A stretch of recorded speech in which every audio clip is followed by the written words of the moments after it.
গেছে।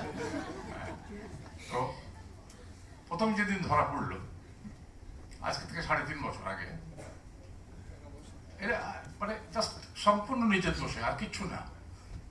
আমাদের একটা ভয় আছে যে আমার টেস্ট করলে কি যেন হবে, টেস্ট করলে কি যেন হবে। আমার প্রস্টেটের প্রবলেম ছিল, অপারেশন করেছি 2007-এ। প্রস্টেটের পরে 2বার টেস্ট করা হলো, নো মেগনেন্স, নাথিং, কিচ্ছু নেই, ক্লিয়ার। ডাক্তার আমাকে বলেও নাই যে আপনার পিএসএটা টেস্ট করবেন এত দিন পর বা কিছু এরকম একটা, আমিও করি নাই। শুটিং করতে করতে মানে প্রচুর সময় লাগে আমাদের, সকাল 9টায় বাসা থেকে যে রাত 12টায় ফিরি, হয়তো পেশাব হচ্ছে না, আটকে রাখি, সারাদিন পানি খাইনি, এই সমস্যা চলছে, কিন্তু আমি ওগুলো কেয়ার করি না। ডাক্তার কাছে যাওয়ার মতো সাহস নাই, কি যেন কি বেরিয়ে যায়, দরকার নেই। তো একদিন মনে হলো আছে কি এত ঝামেলা হচ্ছে, কি আছে যাই একটু দেখি। জাস্ট আমি গিয়ে বললাম যে ভাই একটু পিএসএটা করে দেন তো, ল্যাবরেটরি সব তো চেনাশোনা মানুষ, পিএসএ টেস্ট করে দিল, রিপোর্ট চাইলাম, দিচ্ছি। রাত হয়ে গেল, দিচ্ছি, সকাল হয়ে গেল, দিচ্ছি, একটু দেখছি আমরা কি ব্যাপার। আরে ভাই কি ব্যাপার, আমার পিএসএ রিপোর্ট দেন না কেন? বলে স্যার এটা আরেকবার করি, আর করেন। বললো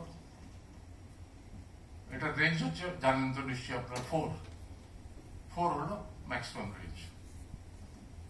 আমার বেরোলো কত, অ্যাবাভ 1000। অ্যাবাভ 1000, আমি তো মাথা হাত দিয়ে বসলাম, দিস ইজ সামথিং ফানি। ওরা 2বার 3বার 4বার 5বার করেছে, আবার রক্ত নিয়ে আবার করেছে। ডাক্তারকে ফোন করলাম, আমার পরিচিত ইউরোলজিস্ট ডক্টর জুলকিফুল, ফুল বললে মুশকিল আছে, জুলকিফুল। ওনাকে বলার সঙ্গে সঙ্গে চলে আসেন ভাই, দেরি করেন না। গেলাম, ওই মহিলা আমার সঙ্গে গেলেন, আমার মহিলা বললেন যে ভাই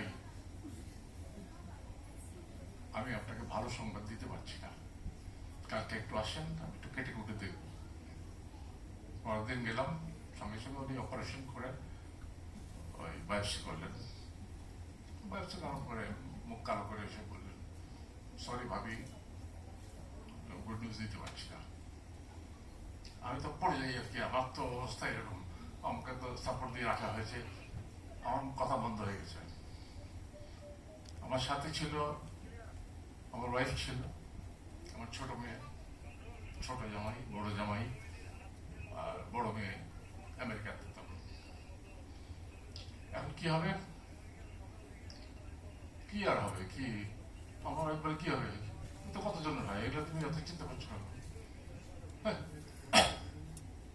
আরে কত ওষুধ আছে, ডাক্তার বললেন এই ইঞ্জেকশন দেবেন, ওই ইঞ্জেকশন দেবেন, তুমি নর্মাল মানুষের মতো চলাফেরা করবে। শুনলেন আপনি কি বললেন? আমি কিন্তু কথা বন্ধ হয়ে গেছে আমার টোটালি।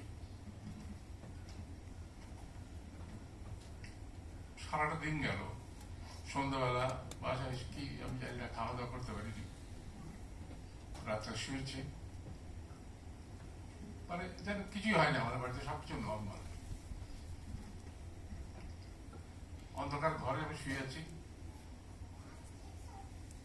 রাতে আমার বেগম সাহেব এসে শুলেন আমার পাশে, অন্ধকার করে ঘরে। হঠাৎ দেখি ফুসফাসানি আওয়াজ।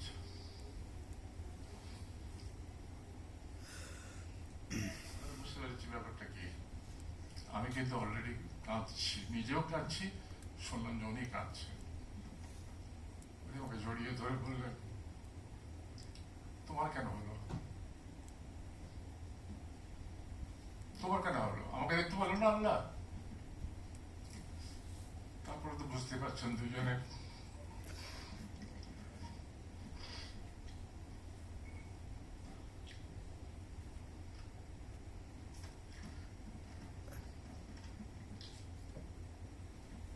অনেকক্ষণ ধরে জড়াজড়ি করে কান্নাকাটি হলো।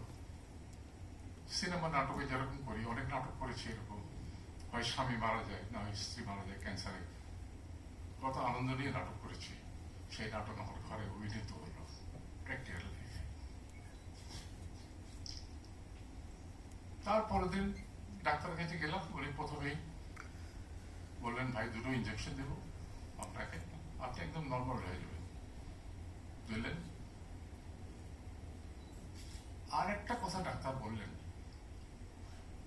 আমার ওয়াইফকে বললেন যে আপনার নাতিদের গিয়ে বলবেন যে আপনার বাড়ির চতুর্দিকে খালি প্লাস সাইন আটকে দিবে, আগে দেবে প্লাস সাইন।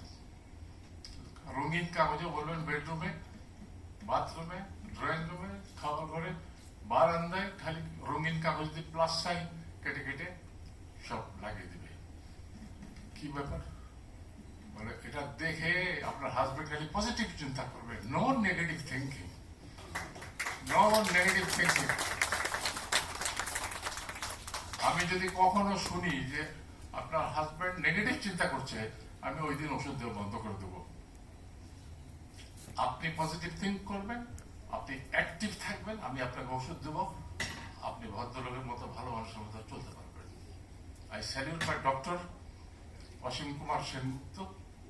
আমি এখানেই 3.5 বছর ধরে চিকিৎসা করছি এবং আমেরিকা ঘুরেছি, কানাডা ঘুরেছি, সিঙ্গাপুর, ব্যাংকক ঘুরে এসেছি, কিন্তু আমি কোথাও ডাক্তারের কাছে যাইনি। আমার ডাক্তার যেটা বলেছে, আমি গুগল দেখেছি, পেপার দেখেছি, যে দিস ইজ দ্য মেডিসিন, যেখানে যাবো আমি এই মেডিসিন, এবং আমি জানি যে ইঞ্জেকশন আমি এইখানে নিই 25,000 টাকায় বা 40,000 টাকায়, সেই ইঞ্জেকশনটা আমেরিকায় গেলে 1.5 লাখ থেকে 2 লাখ টাকা নিতে হবে আমাকে। ডেনোসিস একটা ইঞ্জেকশন এখানে বোধহয় আমি নিই এখন, এটার দাম 40,000 বোধহয়, আমি নিই 25,000 টাকা কনসেশনে, এটার দাম 1 লাখ টাকা। এবং ওখানে একজন বাঙালি ডাক্তার আছেন, উনি এখানে এসেছিলেন বেড়াতে, তার সাথে আমি কথা বলেছি। উনি বলেন, আমার ফাইল উনি দেখলেন, দেখে বললেন ভাই সেম জিনিস আমরা আপনাকে করতাম, আপনি কেন আমেরিকায় যে ট্রিটমেন্ট করেন, দরকার তো নাই। অসীম যেটা করছে পারফেক্টলি অলরাইট। এখন ব্যাপার হলো যে আমাদের মধ্যে একটু মনের মানে চিন্তা ভাবনার ডিফারেন্স এসে গেল, যে এটা কি সবাইকে জানাবো না জানাবো না। আত্মীয় স্বজন সব ফিস করে, কি যেন হয়েছে ওনার, শুনলাম উনি নাকি ক্যান্সার ইয়েতে গেছিলেন ডিপার্টমেন্টে। এখন একটা লোক ক্যান্সার ডিপার্টমেন্টে কেন যায়? আবুল হায়াত কেন করবে ক্যান্সার ডিপার্টমেন্টে? এরকম নানান দিকে নানান ফিসানি শুনি। ভাই কেমন আছেন আপনি? ভালো আছেন? ভালো তো, আসলে ভালো আছেন। হ্যাঁ, আমাকে আমেরিকা থেকে আমার মেয়ে বলল, আবু তুমি তুমি গিয়ে স্টেজে গিয়ে দাঁড়িয়ে অ্যানাউন্স করো, তুমি একটা সেলিব্রিটি, তোমার কথা দেশের মানুষ শুনবে, তুমি যে চিকিৎসা নিচ্ছ, আমাদের দেশে যে ভালো চিকিৎসক আছেন তারা যে ভালো কেয়ার নিতে পারেন, এবং তুমি যে সুস্থভাবে বেঁচে থাকতে পারো এত কিছুর পরেও, এটা সম্ভব। এখানেই থেমে যাওয়ার না, it will run, it will go on, depend করবে তোমার উপরে। এটা বলো সবাইকে। আমি ডিসাইড করলাম যে তাই করবো। আমার একটা জীবন কাহিনী আমি লিখেছিলাম, সেটা আমার গত জন্মদিনে 7 সেপ্টেম্বরে বইটা প্রকাশ হলো। সেই বইতে আমি প্রকাশনীতে স্টেজের উপর দাঁড়িয়ে এই কথাগুলোই বললাম সবাইকে, and that was applauded by everybody on the stage. এবং আমি রিয়েলি বুঝতে পারলাম যে আই এম ফাইটার। আর এখানে এসে দেখলাম I am not alone, there are so many people, all are fighting. This is great. আমি তো চিন্তাই করতে পারি না যে এই যে মেয়েটা এখানে বসেছিল এতক্ষণ অ্যানাউন্স করে, আমি জানতামই না যে তার ক্যান্সার হচ্ছে, সে তো তার কাজ করে যাচ্ছে। আর এই গোটা মে মাসে আমি 5টা নাটক করেছি। একবার কক্সবাজার গেছি, একবার কলাকোবা গেছি, আবার ফিরে এসেছি, আবার চট্টগ্রাম গেছি, আবার পুবাইল গেছি।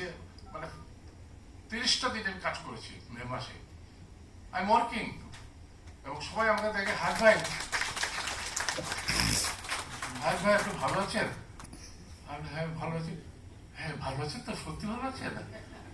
মানে বিশ্বাস করে না মানুষ। আমি বলি হ্যাঁ ভাই ভালো আছি, আল্লাহর রহমতে আমি খুব ভালো আছি, ব্লেসড, আই ক্যান ওয়ার্ক।